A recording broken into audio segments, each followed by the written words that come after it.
복음신학 원론 두 번째 시간. 오늘은 복음신학이란 무엇인가에 대하여 생각해 보겠습니다. 신학에는 여러 분야가 있습니다.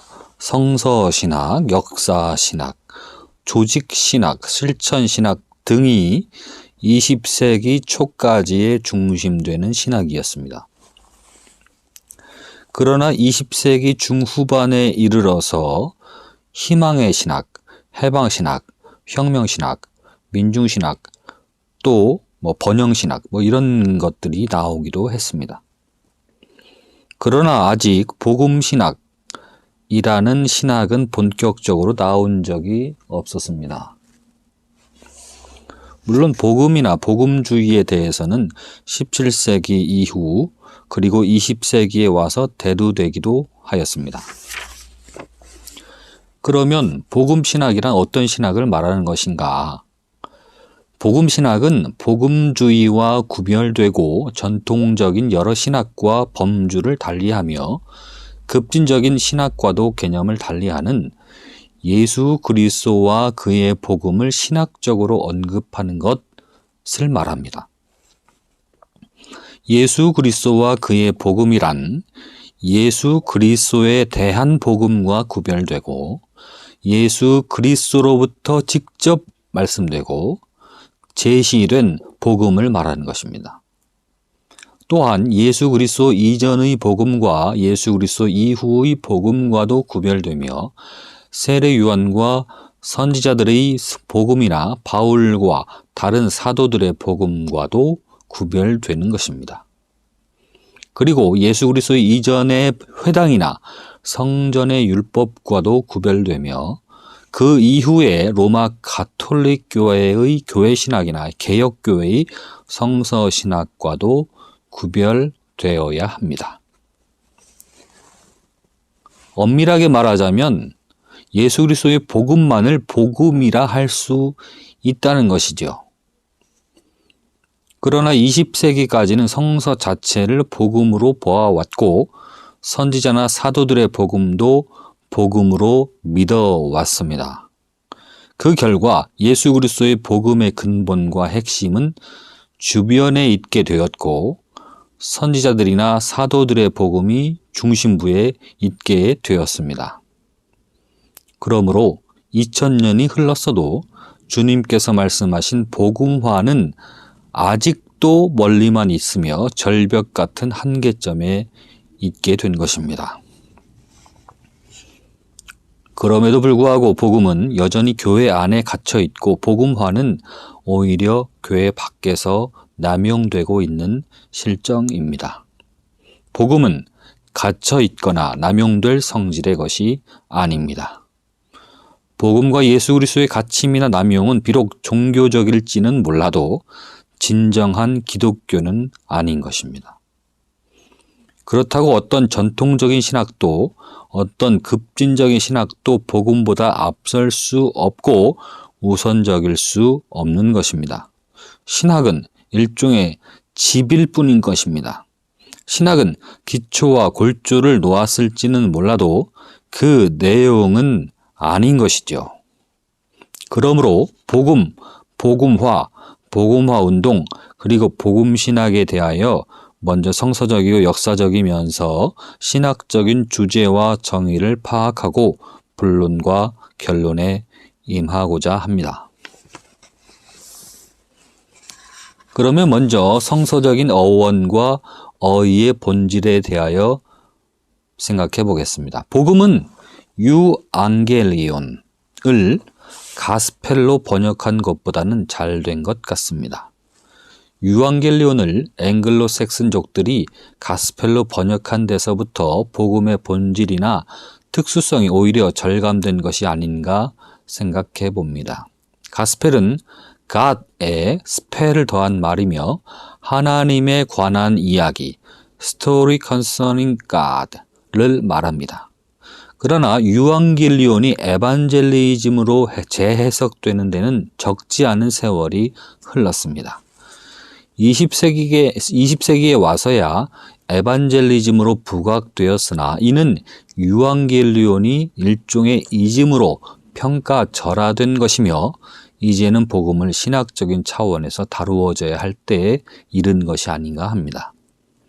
그러므로 먼저 성서에 나타난 어원과 어휘들을 살펴보겠습니다. 유앙겔리온은 유와 앙겔리온의 복합어입니다. 유는 좋은, 굿이란 뜻이고 앙겔리온은 소식, 뉴스를 말합니다. 원래 헬라 사람들은 이 유앙겔리온을 전쟁에서 이겼을 때, 또 세금이 내려갔을 때, 그리고 장모가 방문치 않겠다는 소식을 줄 때에 즐겨 사용한 말입니다. 그러나 신약 성서의 기자들이나 70인역에서는 아주 특별한 뉴스, 예수 그리스도의 뉴스, 예수 그리스도의 말씀, 예수 그리스도에 대한 소식으로 유앙겔리온을 적용하였습니다. 이 유앙겔리온은 신약 성경에 모두 77회 나오는데 그 중에 바울이 66회 사용하였고 그 나머지는 공관복음에 나타나 있습니다. 마태복음, 마가복음, 누가복음. 반면 요한복음에는 한마디도 없습니다. 그러면 가장 기쁜 소식, 귀중한 뉴스, 중대한 메시지, 하나님으로부터 내려주시는 복음은 무엇이었던가? 그것은 주님 입에서 가장 진지하게, 가장 자주, 그리고 가장 귀하게 언급된 말씀이 아닐 수 없습니다. 그것은 곧 하나님의 나라, 바실레이아 뚜 때우 또는 천국이었습니다. 하나님의 나라는 대략 52회, 천국은 37회 등 모두 90여 회나 언급되었습니다. 사복음서에는 주님의 복음 사역이 3년 중 30여 일분만 기록되어 있는데 하나님의 나라가 이만큼 많이 언급된 것은 하루에 2번 이상 강조하신 셈이 됩니다. 주님의 복음의 주제나 본질은 하나님의 나라였습니다. 주님은 때가 찼고 하나님의 나라가 가까웠으니 회개하고 복음을 믿으라고 하셨습니다. 주님은 천국 복음을 전파하셨습니다. 하나님의 나라나 천국은 같은 말이나 다름없습니다. 때로는 나라라고만 언급되기도 하였습니다. 그러나 주님이 언급하신 하나님의 나라는 무엇보다도 유대인들의 왕국은 아니었습니다. 그리고 로마의 제국도 아니었습니다. 주님께서 말씀하신 하나님의 나라는 이 세상에 속한 나라가 아니었습니다.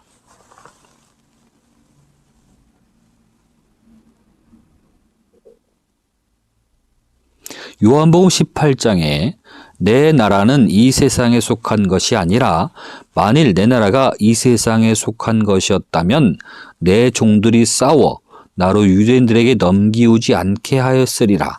이제 내 나라는 여기에 속한 것이 아니다 라고 요한복음 18장 36절에서 예수님이 말씀하셨습니다. 그리고 네 말과 같이 내가 왕이다. 내가 이를 위하여 났으며 이를 위하여 세상에 왔나니 곧 진리에 대하여 증거하려 함이로다. 무릇 진리에 속한 자는 내 소리를 듣는다라고 누가복음 17장 20절 21절에서도 말씀하신 바가 있습니다. 또한 주님이 말씀하신 하나님의 나라는 언제나 현재적이며 종말적인 하나님의 나라였습니다. 주님께서 말씀하신 하나님의 나라는 볼 수 있게 임하는 것이 아니요 또 여기 있다 저기 있다고도 못하리니 하나님의 나라는 너희 안에 있다라고 누가복음 17장 20절 21절에 말씀하셨습니다. 많은 사람들은 현재적인 하나님의 나라와 내세적인 하나님의 나라를 놓고 지금까지 왈가왈부하여 왔으나 주님께서는 가시적인 하나님의 나라가 아닌 내재적인 하나님의 나라를 말씀하셨고 지금부터 영원 무궁토록 도래할 하나님의 나라를 말씀하신 것입니다. 이 부분이 중요한 부분입니다. 주님이 말씀하신 하나님의 나라는 가시적인 하나님의 나라가 아닌 우리에게 다가오는 미래에 이 세상이 끝나고 종말로 다가올 하나님의 나라가 아닌 내재적인 하나님의 나라, 그리고 지금부터 영원 무궁토록 도래할 하나님의 나라, 그리고 이것을 주기도문에서는 뜻이 하늘에서 이룬 것 같이 땅에서도 이루어지는 하나님의 나라라고 표현되어 있는 것입니다. 하나님은 멸망의 길로 질주하는 세상과 만민들을 위해 그 아들을 보내주시기까지 세상을 사랑하셨습니다. 또한 그 아들을 믿는 자는 심판을 받지 아니하는 것을 말씀하셨습니다. 그러므로 우리가 하나님을 아버지라고 부르고 그를 믿는 것이며 이를 기뻐하고 즐거워하며 찬송하고 감사하는 것입니다. 이런 복음은 하나님의 사랑으로부터 왔고 그 아들의 사랑으로부터 온 것이었습니다. 예수 그리스도가 곧 복음이었던 것입니다. 말씀이 육신이 되어 성육신하신 그 자체가 복음이었습니다. 또한 예수께서 율법주의자들에게 하나님의 복음을 가르쳐 주시고 깨우쳐 주셨지만 거부당하시고 십자가를 지신 그 사건 자체가 복음이었습니다. 그러므로 말미암아 우리에게 주어진 의와 진리와 거룩과 길과 생명이 곧 복음이었습니다. 하나님은 모든 족속들을 구원케 위하여 이스라엘 백성들을 택하셨습니다. 그러나 이스라엘은 늘 하나님의 구원의 섭리를 거역하고 역행하는 죄를 범했기 때문에 하나님은 마지막으로 아들을 보내신 것입니다.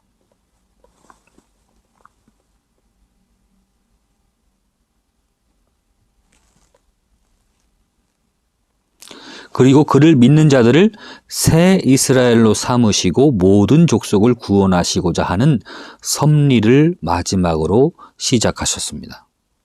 그러나 새 이스라엘은 율법 아래에 있던 옛 이스라엘과 같이 교리와 신조에만 얽매여 주님의 새 계명과 새 복음의 사랑을 행하지 아니하였습니다.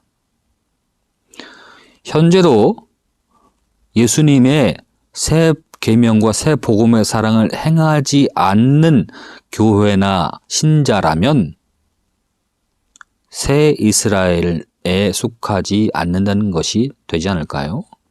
그래서 하나님은 하나님의 아들들을 통해 멸망길에 있는 모든 사람들을 구원하시고자 하는 섭리를 계속 하시는 것입니다. 그러므로 하나님의 사랑과 주님의 사역과 주신 말씀과 계시와 구현은 모든 사람들에게 있어서 복음인 것입니다. 에반젤리스트를 우리말로는 복음 전하는 자로 번역하였습니다. 이 복음 전하는 자, 복음인은 신약 성서에 3번밖에 나와 있지 않습니다.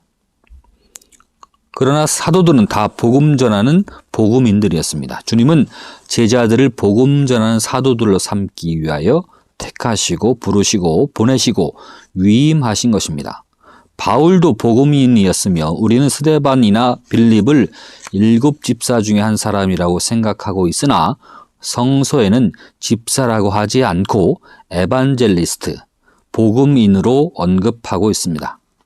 We entered into the house of Philip the evangelist, which was one of the 7 and above with him.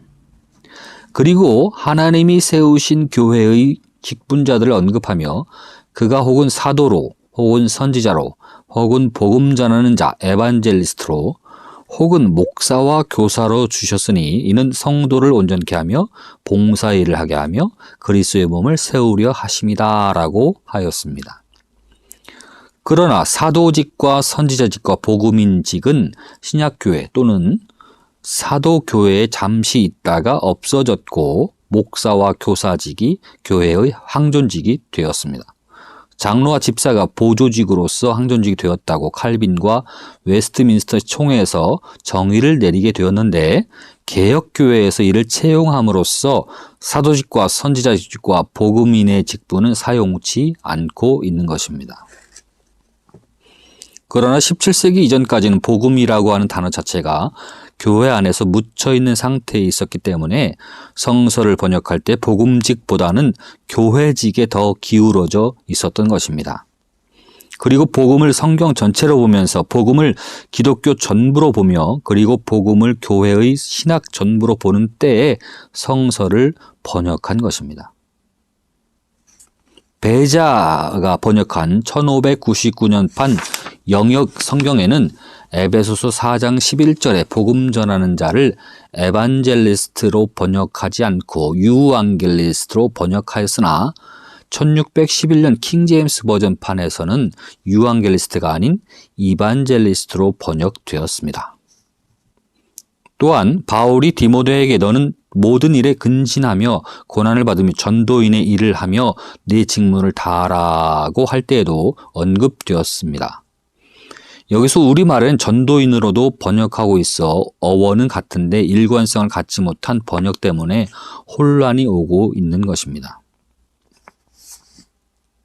이렇게 복음 전하는 직분이나 복음인이나 전도인이 교회의 별정직이 되기 전에 주님의 사도들이나 주님을 증거하는 자들이나 주님의 복음을 전파하는 모든 사람들에게 공통적으로 적용된 직분이 곧 유앙겔리스트였으므로 복음 전하는 일보다 교회의 고위 직분을 바라는 교회에서는 교직의 계급화를 막기 위해서도 복음인의 직분을 다시 회복시킬 때가 아닌가 생각해 봅니다.